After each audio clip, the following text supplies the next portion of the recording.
بسم اللہ الرحمن الرحیم۔ محترم ناظرین، آج کی ویڈیو میں ہم آپ کو بتائیں گے کہ کبوتر بد دعا کیوں دیتا ہے۔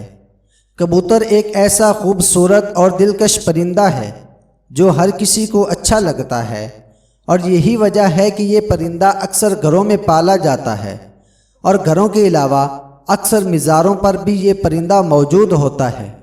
کہتے ہیں کہ کبوتر وہ جانور ہے جس کے لیے حضرت نوح علیہ السلام نے امن و سلامتی کی دعا فرمائی تھی، اور یہی وجہ ہے کہ کبوتر انسانی آبادی سے مانوس ہے اور کوے کو خوف کی بد دعا دی جاتی ہے۔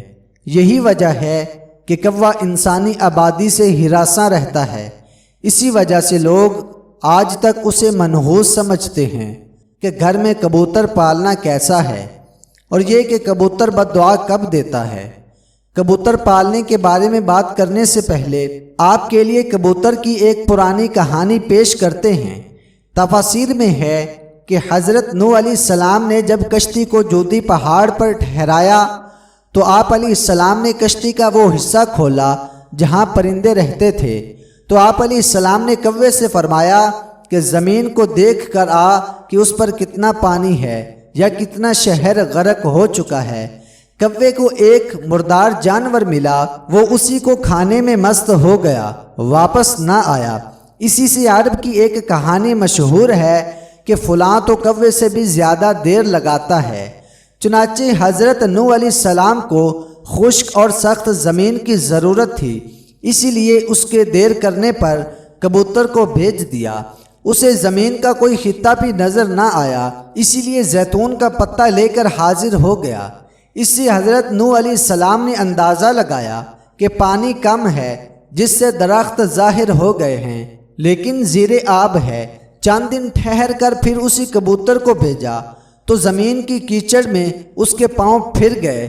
واپس آیا تو حضرت نوح علیہ السلام نے اسے دیکھ کر اندازہ لگایا کہ اب پانی زمین میں جذب ہو گیا ہے، لیکن زمین خشک نہیں ہوئی۔ حضرت نوح علیہ السلام کبوتر کی اس کاروائی پر بہت خوش ہوئے اور اس کے گلے میں سبز توق پہنایا۔ آج وہی توق کبوتر کی اس خوشبختی کی خبر دیتا ہے، اور ساتھ ہی حضرت نوح علیہ السلام نے کبوتر کے لیے امن و سلامتی کی دعا فرمائی۔ یہی وجہ ہے کہ کبوتر انسانی آبادی سے مانوس ہے اور کوے کو خوف کی بد دعا دی جاتی ہے۔ یہی وجہ ہے کہ کوا انسانی آبادی سے ہراساں رہتا ہے، اسی وجہ سے لوگ آج تک اسے منحوس سمجھتے ہیں۔ یہ تو کبوتر کی کہانی تھی۔ ایک ایسے کبوتر نے حضرت نوح علیہ السلام کی بات مانی اور ان کے لیے خبر لانے کا کام کیا۔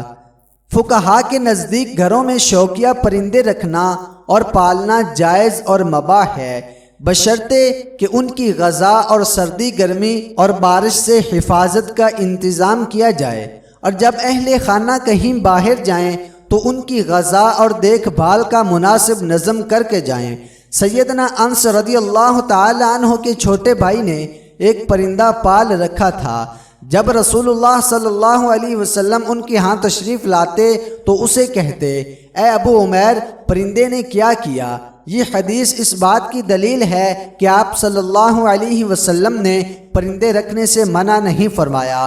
اگر گھر میں پرندہ پالنا منع ہوتا تو آپ صلی اللہ علیہ وسلم ضرور انس کے بھائی کو اس بات سے منع فرماتے۔ اسی روایت کی بنیاد پر یہ کہا جاتا ہے کہ گھر میں پرندوں کا پالنا جائز ہے، لیکن جیسا کہ پہلے بھی ذکر ہوا کہ ان کے پالنے کے لیے ضروری ہے کہ پرندوں کی ہر ضرورت کو پورا کیا جائے تاکہ پرندوں کو کسی قسم کی کوئی تکلیف نہ پہنچے۔ چنانچہ کبوتر بھی ایک پرندہ ہی ہے، اسی لیے کبوتر کا گھر میں پالنا درست ہے۔ یاد رہے کہ پرندوں کو ستانے کے بارے میں ممانعت ہے، جیسا کہ ابو داود میں حضرت عبداللہ بن مسعود کی روایت کردہ ایک حدیث میں کبوتر کا ذکر ہے، جس میں کبوتر اللہ کے رسول صلی اللہ علیہ وسلم کے سر پر منڈلاتا رہا اور اپنی زبان میں شکایت کر رہا تھا کہ کسی نے اس کے گھونسلے سے انڈے اٹھا لیے ہیں۔